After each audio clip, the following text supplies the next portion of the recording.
Good morning. We're on a summer walk today, and this is one of my all-time favourite summer flowers.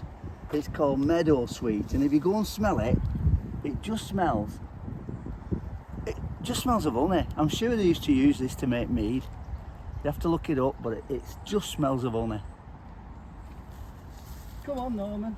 Look at that lovely thistle, Bob. And this is Doc. Clover Bobs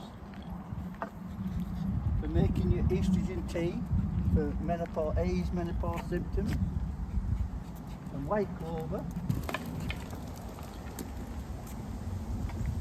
Now this plant, I'll put the name underneath. It's called ragwort, if you remembered. This is one that is a really good food for a certain kind of moth. The caterpillars are black and white, or yellow and black striped, because this is a poisonous plant. Not to humans, or I don't know if it is for humans, but you don't eat it. But it is for cattle and for horses. But because it's poisonous, whereas the caterpillar eats it, the black and white stripes tell the birds that it's not edible as well. But if you ever see it growing, never pull it up and throw it back down into a horse field, because this is the one that they won't eat it if it's alive and growing, but if it's down a straw on the floor, they could eat it thinking it's hay, and it's really bad for cows and cat and horses. This.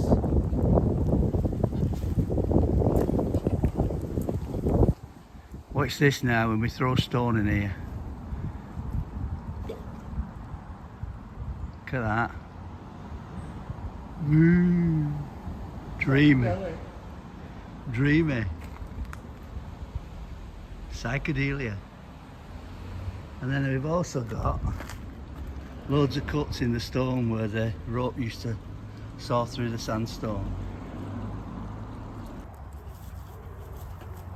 This is one for children and dogs to keep away from. This is the hemlock water dropwort. This is the most deadliest plant in Great Britain. So just keep away from that when you see it. And in front of it here is broadleaf plantain. That's the broadleaf, and that's the flower. And these are actually, every part of this plant's edible, and they actually taste the mushrooms. And usually when you find broadleaf, you find narrowleaf. I'll find one in a minute. You taste the mushrooms, Norman. Get off, mister. Get off that stick. Oh look, arrowhead weed in the canal. Just looks like an arrow's head. That's what. Where they got the name from?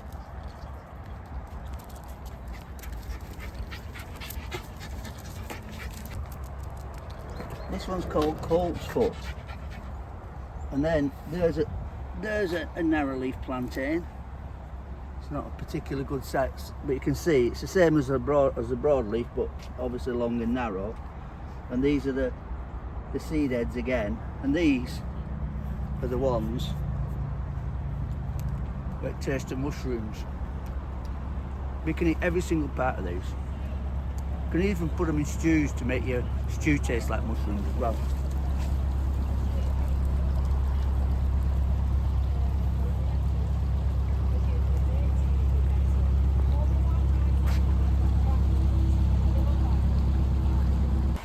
Yeah, this is a good one. When you see this growing, it's called dead nettle, and people don't realise it's not real nettle. It's actually a lamium, so it doesn't sting. So you can go up to them and sting them like that, and it doesn't sting. But apparently, there's nectar. Ooh. Tastes unusual. There's nectar in them, and you can suck them and get the nectar out. But this is the other one. Now this plant here, I know it as a plant called hardheads, because they have proper hard heads that's full of seeds. And this is a really good plant for finches. They love sitting on here and eating all the seeds out of there. So that's another good one. Oh, there's a longleaf plantain, Bob, a good sample of it.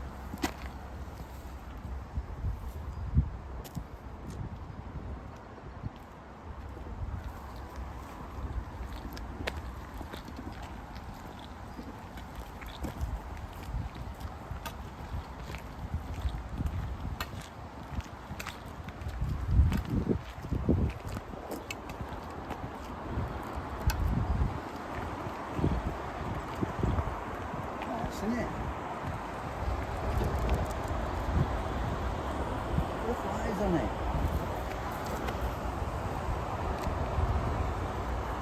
I'll have to find out which one that one is.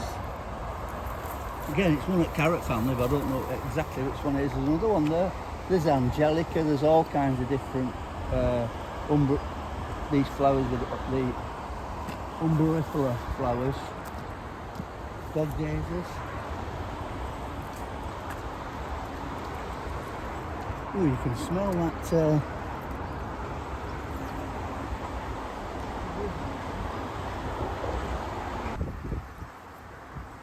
Here's another one of my faves. Rosebay willow herb, also known as fireweed, because it always grows, one of the first plants to grow on rough ground, and apparently during the Blitz this was the first plant to grow after there'd been fires after the Blitz.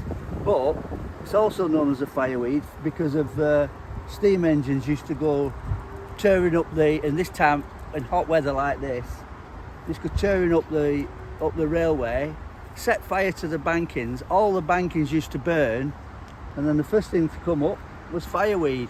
So this has travelled from London to right at the top of Scotland, all the way up the railways. Now apparently, the other thing about this, you can dry this and make it into a tea. And apparently in Eastern Europe it's one of the best forms of, before they got tea from Camellia sinensis, they used to use this as a tea. So I think there's quite a lot of this is edible, and you can dry it and make tea out of it.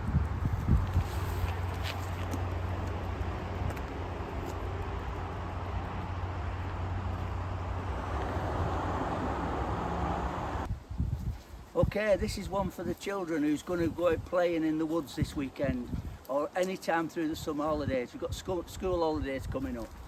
This plant's called giant hogweed. Now this is the one that if you get this sap on your skin, it's phototoxic.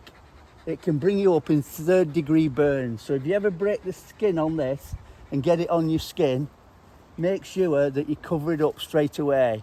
If you cover it and don't let the sun get on it, you can just go home and wash it off, or wash it off in a river. But if you get the sunshine mixed with this, and I heard a story of a lady whose child ran through it, a little girl.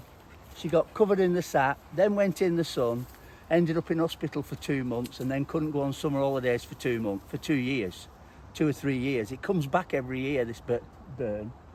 It's got a jagged point to the leaf, and they call it bear's claw in Eastern Europe, because when you scratches you get blisters in lines. It's an absolute horrible plant to encounter. So kids, please, please, please. And look, there's a little one growing down there, which you wouldn't normally see. You're walking through some long grass and there's a hogweed growing down there. You get that on your leg, then go in the sun, blisters. So give it a wide berth. Now, if you do want to go in the woods doing something good this weekend, these are Himalayan balsam. It's an invasive species that's choking out all British plants and stopping British plants from growing. So instead of sitting on your PlayStation bashing zombies, go out bashing balsam. And if you stop it from flowering, just stop it from flowering, it won't set seed. If it doesn't set seed, it will go eventually. And I just met an ecologist down the canal, and he was telling me, if you go to that big fat lump at the bottom and crack it there, it won't grow back, because it's only a busy lizzie. But Norman the Destroyer, come on Norman, he doesn't like Himalayan balsam. He kills Himalayan balsam, don't you, lad? What a lovely thing this is, River Douglas. I wonder if that's so salmon and fish can get up. That's cool, isn't it? Watch out, Norman. Watch out for that ledge.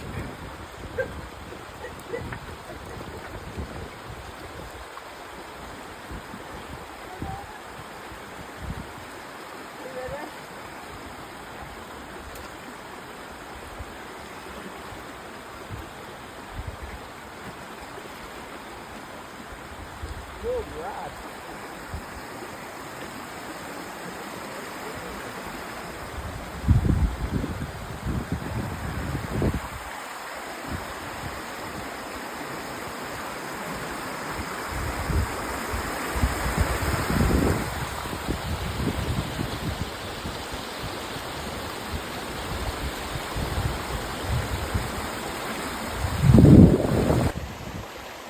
This is not good news to see.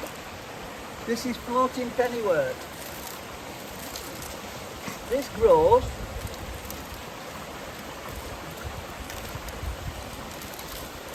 like a big mat and it floats on top of the canals and rivers. Grows 25 centimetres a day and it was imported from Chile as an ornamental. So what I'm going to do with this, I'm going to put it high and dry in the sun and let the sun bake it. Kill it. That's the best way of getting rid of it. But one little piece like that left in a river and it'll come back. So you've just got to keep pulling it out if you see it. So floating pennywort.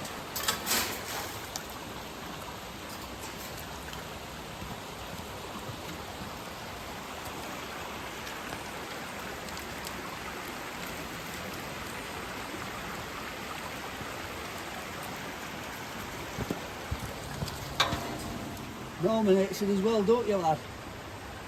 Come on for a swim, Norman.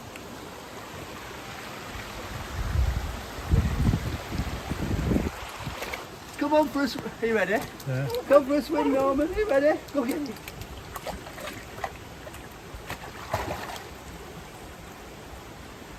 He didn't do it that time.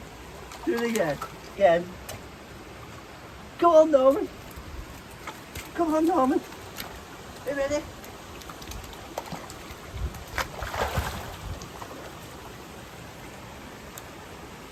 Three ways.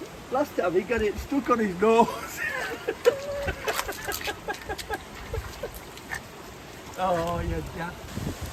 Look at this arrowhead weed here. It's got flowers on it. And there's all kinds of different... Hey, what are you dancing? There's all kinds of different weeds in here now, looking absolutely amazing. That's floating pennywort, the nasty stuff. But all this other stuff's beautiful. And it was crystal clear till Norman went in it. But this was the famous, most polluted river in Wigan, called the River Douglas. And look at it now, it's amazing. So you've got to give thumbs up to whoever's looking after this river now and stopping people polluting it. Come on, Norman, have a swim. Watch out for that step.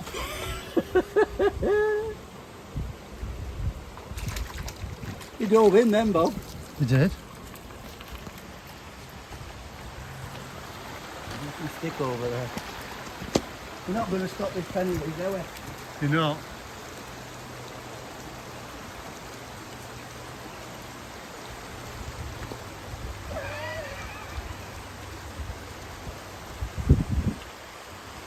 I got him again!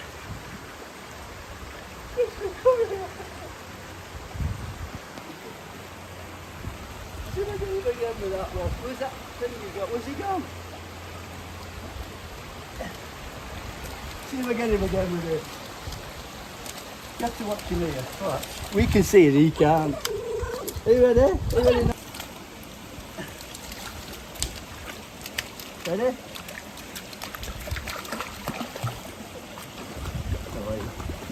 He walked straight off before and fell in. He's on a log now. What are you doing? Oh. What's that?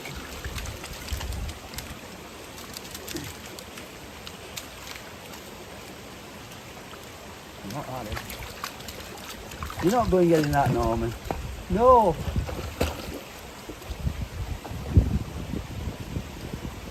Straight through it, ready green tea. Come on, Norman. Come on. It's sunk. Oh, he's got it. I don't know what it is.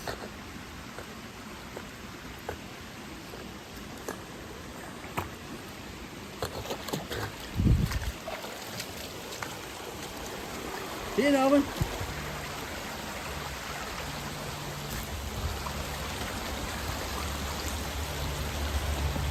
This is well impressive. I think this must be a fish ladder. They've took the River Douglas, they've made it come round here, down there, back around there and back down there again. And there's even like jumps here for when it's deeper. I reckon that's a fish ladder, isn't it brilliant? Whoever's done that, I'm well impressed. And Norman is as well.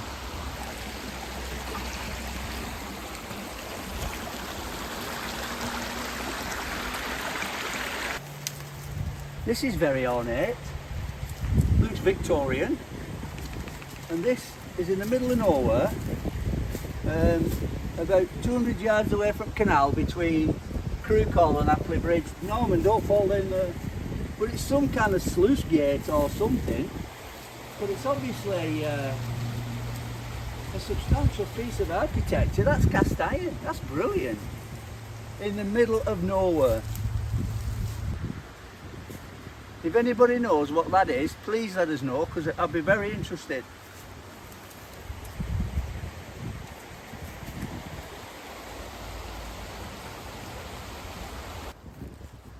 And if people think I'm joking about Himalayan balsam being too invasive, where's all our natural fauna? Nothing but Himalayan balsam. But luckily, because we've had an hot spell, it's really suffering. It's wilting like mad, because it likes a nice boggy area and it's drying out. But stop it flowering. 1 year's seed is 7 years weed, so make sure it doesn't set seed. Here we are. This is Metropolis. Little beetles whizzing about. Must be what we look like from when we're. And then inside we've got little water boatmen being intermingled by little beetles on the River Douglas. Amazing. Here we go. Look at that beautiful flower. It's called convolvulus. It's got like a shiny back, really beautiful trumpet flower. Now, in the wild, it's called a wildflower. In your garden, it's called a weed. And if you see these long tendrils that grow up, that's bindweed. And the only way to get rid of that in your garden is you have to dig every single piece of root out. Leave 1 centimetre of root in your ground, it'll grow back. So you just have to keep digging it up. And then when it comes back, dig it up, dig it up, dig it up. And eventually it will stop coming up, because roots can't live without sunshine. Don't let them have leaves, they won't have roots.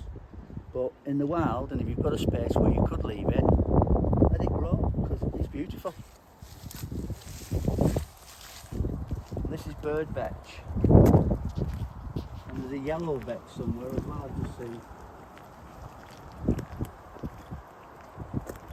Look at the sloe berries, Bob. We'll be making some sloe gin.